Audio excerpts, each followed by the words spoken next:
ಭಾರತ ಮಾತೆಯ ಮಡಿಲಲ್ಲಿ ಹುಟ್ಟಿದಂತ ಪ್ರತಿಯೊಬ್ಬ ಭಾರತೀಯನು ಕೂಡ ಹೇಳಲೇಬೇಕಾದಂತ ಧ್ವನಿ. ನಮ್ಮ ಕಾಶ್ಮೀರ ಒಂದು ಮಾತು ಹೇಳ್ತಾರೆ, ದೂದ್ ಮಂಗೆ ತೋ ಕೀರ್ ದೇಂಗೆ, ಕಾಶ್ಮೀರ್ ಮಂಗೆ ತೋ ಚೀರ್ ದೇಂಗೆ ಅಂತ ಹೇಳಿ. ಹಾಲನ್ನ ಕೇಳಿದ್ರೆ ಕೀರನ್ನ ಕೊಡ್ತೇವೆ, ಕಾಶ್ಮೀರವನ್ನ ಕೇಳಿದ್ರೆ ಕತ್ತರಿಸಿ ಬಿಡ್ತೇವೆ ಅಂತ ನಮ್ಮ ಸೈನಿಕರು ಹೇಳ್ತಾರೆ. ನೆನಪಿರ್ಲಿ, ಯಾರು ನಮ್ಮ ಬದುಕಿನ ಹೀರೋ ಅಂತ ಕೇಳಿದ್ರೆ ನಮ್ಗೆಲ್ಲರಿಗೂ ಗೊತ್ತಿರಬೇಕು. ಸಿನಿಮಾದಲ್ಲಿ ಆಕ್ಟ್ ಮಾಡುವಂತ 2 ತಾಸಿನ ರೀಲ್ ಹೀರೋಗಳು ನಮ್ಮ ಹೀರೋಗಳೆಲ್ಲ ಗಡಿ ಭಾಗದಲ್ಲಿ ಶತ್ರುಗಳ ಎದೆಯನ್ನು ಕೊಟ್ಟು ತಾವು ರಕ್ತದ ಮಡುವಿನಲ್ಲಿ ಮಿದ್ದು ಭಾರತ ಮಾತೆಯನ್ನು ಸಂರಕ್ಷಣೆ ಮಾಡ್ತಾ ಇರಲ್ಲ ಸೈನಿಕರು, ಅವರು ನಮ್ಮ ಬದುಕಿನ ನಿಜವಾದ ಹೀರೋ. ಇವತ್ತಿನ ಈ ತಿರಂಗ ಯಾತ್ರೆ ಏನಿದೆಯಲ್ಲ, ಈ ತಿರಂಗ ಯಾತ್ರೆ ಕನ್ಯಾಕುಮಾರಿಯಿಂದ ಕಾಶ್ಮೀರದವರೆಗೂ ಏನ್ ಈ ತಿರಂಗ ಯಾತ್ರೆ ನಡೀತಾ ಇದೆಯಲ್ಲ, ಇದು ಕೇವಲ ಯಾವುದೇ ಜಾತಿ ಮತ ಪಂಥದ್ದಲ್ಲ. ಎಲ್ಲರೊಳಗೂ ನೆನಪಿರ್ಲಿ, ಯಾವಾಗ್ಲೂ ಒಂದು ಮಾತನ್ನು ಹೇಳ್ತಿರ್ತೇನೆ, ಒಂದು ಇಸ್ಲಾಂ ರಾಷ್ಟ್ರ ಹಾಳಾದ್ರೆ ಅದನ್ನು ಹೋಲುವಂತ 100 ಇಸ್ಲಾಂ ರಾಷ್ಟ್ರಗಳಿವೆ. ಒಂದು ಯುರೋಪಿಯನ್ ರಾಷ್ಟ್ರ ಹಾಳಾದ್ರೆ ಅದನ್ನು ಹೋಲುವಂತ 100 ಯುರೋಪಿಯನ್ ರಾಷ್ಟ್ರಗಳಿವೆ. ಎಲ್ಲರ ನಡುವೆ ಐಕ್ಯತೆಯನ್ನು ಸಾರುವಂತ ನನ್ನ ಭಾರತ ಹಾಳಾದ್ರೆ ಈ ಭಾರತವನ್ನು ಹೋಲುವಂತ ಇನ್ನೊಂದು ಭಾರತ ಜಗತ್ತಿನಲ್ಲೇ ಇಲ್ಲ. ಹಾಗಾಗಿ ಭಾರತ್ ಮಾತಾ ಕಿ, ಭಾರತ್ ಮಾತಾ ಕಿ. ನಾವೆಲ್ಲರೂ ಒಂದಾಗಿ ದುಡಿಯೋಣ. ದೇಶ ಅಂತ ಬಂದಾಗ, ನಾಡು ಅಂತ ಬಂದಾಗ, ರಾಷ್ಟ್ರ ಅಂತ ಬಂದಾಗ ನಾವೆಲ್ಲರೂ ಜಾತಿ ಮತ ಪಂಥ ಎಲ್ಲವನ್ನ ಮರೆತು ರಾಷ್ಟ್ರಕ್ಕಾಗಿ ಹೋರಾಡಬೇಕಾಗಿದೆ. ನಮಗೆ ನೆನಪಿರ್ಲಿ, ನಮ್ಮ ಲಾಲ್ ಬಹದ್ದೂರ್ ಶಾಸ್ತ್ರಿ ಈ ದೇಶದ ರಾಷ್ಟ್ರಪತಿಗಳಾದಾಗ ಒಂದು ಮಾತನ್ನು ಹೇಳ್ತಾರೆ, ಅಲ್ಲಿ ಮಠ ನಾವು ಜೈ ಜವಾನ್ ಜೈ ಕಿಸಾನ್ ಅಂತಿದ್ವಿ. ಆಮೇಲೆ ಅಟಲ್ ಜಿ ಅವರು ಹೇಳ್ತಾರೆ, ಅದು ಬರೀ ಜೈ ಜವಾನ್ ಜೈ ಕಿಸಾನ್ ಅಷ್ಟೇ ಅಲ್ಲ, ಮತ್ತೊಂದು ಮಾತು ಮುಂದೋಗಿ ಹೇಳ್ತಾನೆ, ಜೈ ವಿಜ್ಞಾನಿಯು. ನಮ್ಮ ದೇಶದ ವಿಜ್ಞಾನಿಗಳು ಎಲ್ಲಿಂದ ಎಲ್ಲಿ ಮಠ ನುಗ್ಗಿ ಹೊಡೆದ್ರು ಅಂತಂದ್ರೆ ಬಾರ್ಡರಲ್ಲೇ ಕುತ್ಕೊಂಡು ಇಸ್ಲಾಮಾಬಾದ್ ಮಠನು ನಮ್ಮ ರಫೇಲ್ಗಳು ಹೋಗಿ ಬೀಳ್ತವೆ ಅಂತಂದ್ರೆ ಯಾರಿಗೆ ನಡುಕ ಅಂತಂದ್ರೆ, ನಾನು ಹೇಳ್ತಾ ಇದ್ದೀನಿ, ಶತ್ರುಗಳು ಕೇವಲ ಗಡಿ ಭಾಗದಲ್ಲಿ ಅಷ್ಟೇ ಇಲ್ಲ, ಶತ್ರುಗಳು ನಮ್ಮ ನಡುವೆಯೂ ಇದ್ದಾರೆ. ಅಂತ ಶತ್ರುಗಳನ್ನು ಗುರುತಿಸಿ ಯಾರು ಪಾಕಿಸ್ತಾನ ಜಿಂದಾಬಾದ್ ಅಂತ ಭಾರತದ ಮಣ್ಣಲ್ಲಿ ನಿಂತುಕೊಂಡು ಭಾರತದ ಅನ್ನವನ್ನ ಉಂಡು ಭಾರತದ ಮಳೆ ಗಾಳಿ ಭಾರತಾಂಬೆಯ ಮಾತೆಯ ಮಸ್ತಕವಿದು ಕಾಶ್ಮೀರ, ಬಿಟ್ಟು ಕೊಡೆ ಎಂದರೆ ಬಿಟ್ಟೇವೆಯೇ. ಭಾರತ ಮಾತೆಯ ಮಸ್ತಕವಿದು ಕಾಶ್ಮೀರ, ಭಾರತ ಮಾತೆಯ ಮುಡಿ ಇದು ಕಾಶ್ಮೀರ, ಭಾರತ ಮಾತೆಯ ಮಸ್ತಕವಿದು ಕಾಶ್ಮೀರ. ಇಂತಹ ಕಾಶ್ಮೀರವನ್ನ ಬಿಟ್ಟುಕೊಡು ಎಂದರೆ ಬಿಟ್ಟುಕೊಡುವುದಿಲ್ಲ, ಬದಲಾಗಿ ನಿಮ್ಮ ಶತ್ರುಗಳ ರುಂಡವನ್ನೇ ಚಂಡಾಡಿ ಬಿಡುತ್ತೇವೆ ಎಂದು ನಮ್ಮ ಕಾಶ್ಮೀರದ ಪ್ರತಿಯೊಬ್ಬ ಯೋಧರು ಕೂಡ ತಮ್ಮ ಎದೆಯನ್ನು ಕೊಟ್ಟು, ಮೊನ್ನೆ ಕಾರ್ಗಿಲ್ ಯೋಧರು ಕೂಡ ನೇರವಾದ ಉತ್ತರವನ್ನು ಕೊಟ್ಟಿದ್ದಾರೆ. ಕಾರ್ಗಿಲ್ ವಿಜಯೋತ್ಸವದಲ್ಲೂ ಕೂಡ ನಮ್ಮ ವೀರ ಯೋಧರು ನೇರವಾದ ಉತ್ತರವನ್ನು ಕೊಟ್ಟಿದ್ದಾರೆ. ನಿನ್ನೆ ಆಪರೇಷನ್ ಸಿಂಧೂರಲ್ಲೂ ಕೂಡ ನಮ್ಮ ವೀರ ಯೋಧರು, ನೀವು ನೆನಪಿಟ್ಟುಕೋರಿ, ಇಡೀ ಜನರಿಗೆ ಹೇಳಕ್ಕೆ ಇಷ್ಟಪಡಕತ್ತೇನೆ, सुन लो कश्मीरियों और सुन लो पाकिस्तानियों, खास करके पाकिस्तान लोगों के लिए मेरे तो यही बातें हैं, क्यों बार बार लड़ते मिट्टी में मिट जाएगा. वो तो है हमारा ही भारत माता का एक ನಾವೇ ಕೊಟ್ಟಂತ ಒಂದು ಸಣ್ಣ ತುಂಡು ಭೂಮಿ, ಅದು ಬದುಕೊಳ್ಳಿ ಅಂತ ಕೊಟ್ಟಂತ ಭೂಮಿ. ಅದೇ ಭೂಮಿಯಲ್ಲೇ ಚೆನ್ನಾಗಿದ್ರೆ ಭೂಮಿ ಮೇಲೆ ನೆಮ್ಮದಿಯಿಂದ ಇರ್ತೀರಾ.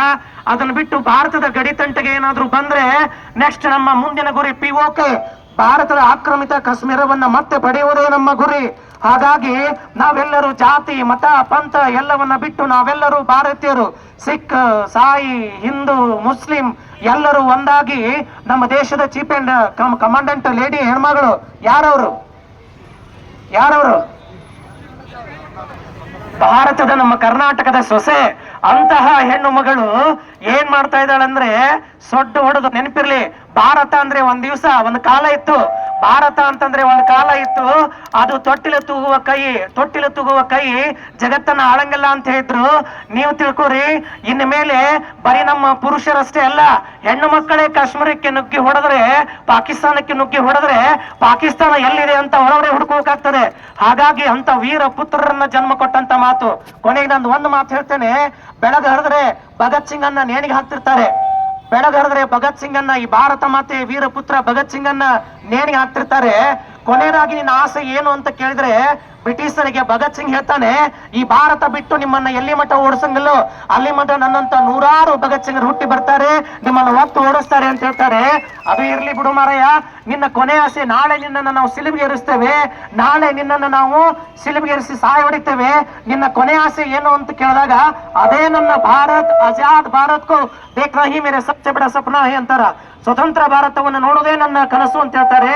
ಅದಿರ್ಲಿ, ನಿಮ್ಮವ್ವ ನಿನ್ ನೋಡ್ಬೇಕಂತಾಳೆ, ನೋಡ್ತೀಯ ಅಂದಾಗ ಜನ್ಮ ಕೊಟ್ಟಂತ ತಾಯಿ ಆಯ್ತು ಅಂತ ಬಂದಾಗ ನೆನಪಿಟ್ಕೋರಿ, ಇಡೀ ವೀರ ಯೋಧರು ವಿದ್ಯಾರ್ಥಿಗಳು ಎಲ್ಲರೂ ನೆನಪಿಟ್ಕೋರಿ ಈ ಮಾತನ್ನ. ಆ ಭಗತ್ ಸಿಂಗನ ತಾಯಿ ಬಂದು ಕೇಳ್ತಾಳೆ ಭಗತ್ ಸಿಂಗನ ನೋಡಿ ತಪ್ಪಿಕೊಂಡು ಹೋರಾಡಿ ಅಳಕ್ ಶುರು ಮಾಡ್ತಾಳೆ. ಯಾವಾಗ ಹೋರಾಡಿ ಅಳಲಿಕ್ಕೆ ಶುರು ಮಾಡ್ತಾಳೋ ಆ ತಾಯಿ ಅಳಲಿಕ್ಕತ್ತಾಗ ಭಗತ್ ಸಿಂಗ್ ಒಂದೇ ಒಂದ್ ಮಾತನ್ನ ಹೇಳ್ತಾನೆ, ಹೇ ಮಾ, ವೀರ ಪುತ್ರನಾದಂತ ಭಗತ್ ಸಿಂಗನಿಗೆ ಜನ್ಮವನ್ನು ಕೊಟ್ಟಂತ ನಿನ್ನ ಕಣ್ಣಲ್ಲಿ ನೀರ. ಯಾವ್ದಾದ್ರೂ ಹೇಡಿ ತಾಯಿ ಹತ್ತಿದ್ರೆ ನನಗೇನು ಅನಿಸ್ತಿದ್ದಿಲ್ಲ, ವೀರ ಪುತ್ರನಿಗೆ ಜನ್ಮವನ್ನು ಕೊಟ್ಟಂತ ನಮ್ಮವ್ವ ನೀನು ಭಗತ್ ಸಿಂಗನ ತಾಯಿ, ನೀ ಅಳಬಾರದು ಅಂತ ಕೇಳಿದಾಗ ಅವಾಗ ಒಂದು ಮಾತನ್ನ ಹೇಳ್ತಾನೆ ಭಗತ್ ಸಿಂಗನ ತಾಯಿ. ಒಂದು ಮಾತನ್ನ ಹೇಳ್ತಾಳೆ, ಏ ಮಗ, ನೀನು ನಾಳೆ ಬೆಳಗಾದ್ರೆ ಏನ್ ಹೇಳ್ತಿದ್ಯಾ ಅಂತ ಎರಿಸ್ಲಿ, ನಾನು ಅಳ್ತಾ ಇಲ್ಲ ಕಣೋ. ನಿನ್ನಂತ ವೀರ ಪುತ್ರರಿಗೆ, ನಿನ್ನಂತ ನೂರಾರು ಪುತ್ರರಿಗೆ ಜನ್ಮವನ್ನು ಕೊಡುವಂತ ತಾಕತ್ತನ್ನ ಭಗವಂತ ಈ ನನ್ನ ಹೊಟ್ಟೆಗೆ ಕೊಡ್ಲಿಲ್ಲಲ್ಲೋ, ಅದಕ್ಕೆ ಅಳ್ತಾ ಇದ್ದೇನೆ ಹೊರತು ಈ ಸಾಯ್ತಾ ಇದಿಲ್ಲ ಅಂತ ಅಳ್ತಿಲ್ಲ ಕಣೋ.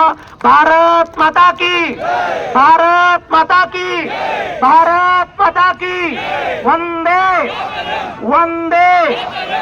ಈಗ ಎಲ್ಲರೂ ಹೇಳ್ರಿ, ನಮ್ಮ ಬದುಕಿನ ಹೀರೋ ಯಾರು ಅಂತ ಕೇಳಿದ್ರೆ ನಾವು ಸಿನಿಮಾ ಸ್ಟಾರ್ ಹೇಳ್ತೀವಿ, ಅವ್ರು ಯಾರು ನಮ್ಮ ಬದುಕಿನ ಹೀರೋ ಅಲ್ಲ.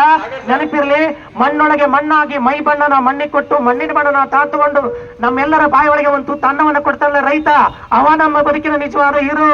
ಯಾರು ನಮ್ಮ ನಿಜವಾದ ಹೀರೋ ಅಂತ ಕೇಳಿದ್ರೆ ಭಾರತದ ಗಡಿಯಲ್ಲಿ ವೀರ ಮರಣವನ್ನಪ್ಪುವಂತ ಸೈನಿಕನಿಗೆ, ಪ್ರತಿ ಸೈನಿಕನಿಗೂ ಜನ್ಮವನ್ನು ಕೊಟ್ಟಂತ ನಮ್ಮವ್ವ ಇದ್ದಾಳಲ್ಲ, ನಮ್ಮವ್ವ ನನ್ನ ಹಡತಾಯಿ, ಅವರು ನಮ್ಮ ಬಾಬರಿಯ ನಿಜವಾದ ಹೀರೋ. ಯಾರು ನಮ್ಮ ಹೀರೋಗಳು ಅಂತ ಹೇಳಿದ್ರೆ ಅಲ್ಲಿ ತಮ್ಮ ನೆತ್ತರದ ಓಕೋಳಿಯನ್ನೇ ಹರಿಸಿ ನಮ್ಮನ್ನ ಸುರಕ್ಷಿತವಾಗಿ ಇಲ್ಲಿ ಕಾಯಕತ್ತಾರಲ್ಲ ಗಡಿ ಭಾಗದ ಸೈನಿಕರು, ಅವರು ನಮ್ಮ ಬದುಕಿನ ನಿಜವಾದ ಹೀರೋ. ಯಾರು ನಮ್ಮ ಬದುಕಿನ ಹೀರೋ ಅಂದ್ರೆ ರಾಷ್ಟ್ರದ ಏಳಿಗೆಯನ್ನೇ ಬಯಸಿ ರಾಷ್ಟ್ರಕ್ಕಾಗಿ ತಮ್ಮ ಪ್ರಾಣವನ್ನು ಆಯ್ಕೆ ಮಾಡುವಂತ ಎಲ್ಲ ನಾಯಕರು ಕೂಡ ನಮ್ಮ ಬದುಕಿನ ಹೀರೋಗಳು ಅನ್ನುವಂತ ಮಾತನ್ನ ಈಗ ಎಲ್ಲರೂ ತಲೆಯಲ್ಲಿಟ್ಕೋಬೇಕು ಅನ್ನುವಂತ ಮಾತನ್ನ ಹೇಳಿ ಈ ತುಂಬಿದ ಸಭೆಯಲ್ಲಿ ಈ ತಿರಂಗ ಯಾತ್ರೆ ನಿಲ್ಲೋದಿಲ್ಲ, ಇಲ್ಲಿಂದ ಪ್ರಾರಂಭ ಆಗಿದೆ. ಇನ್ನು ಮೇಲೆ ವಿಶ್ವಾದ್ಯಂತ ತಿರಂಗ ಯಾತ್ರೆ ನಡಿಬೇಕು. ಭಾರತ ವಿಶ್ವಗುರು ಆಗ್ತದೆ. ಅಟಲ್ ಬಿಹಾರಿ ವಾಜಪೇಯಿ ಅವರು ಒಂದು ಮಾತನ್ನು ಹೇಳ್ತಾರೆ, ಭಾರತ್ ಸಿರ್ಫ್ ಏಕ್ ಭಾರತ್ ನಹೀ ಹೈ. ಅಟಲ್ ಬಿಹಾರಿ ವಾಜಪೇಯಿ ಅವರು ಒಂದು ಮಾತು ಹೇಳ್ತಾರೆ, ಭಾರತ್ ಏಕ್ ಸಿರ್ಫ್ ಭಾರತ್ ನಹೀ ಹೈ, ಭಾರತ್ ಏಕ್ ಜೀತಾ ಜಾತಾ, ಭಾರತ್ ಏಕ್ ಜೀತಾ ಜಾತಾ ದೈವ ಶಕ್ತಿ है. भारत सिर्फ भारत नहीं है.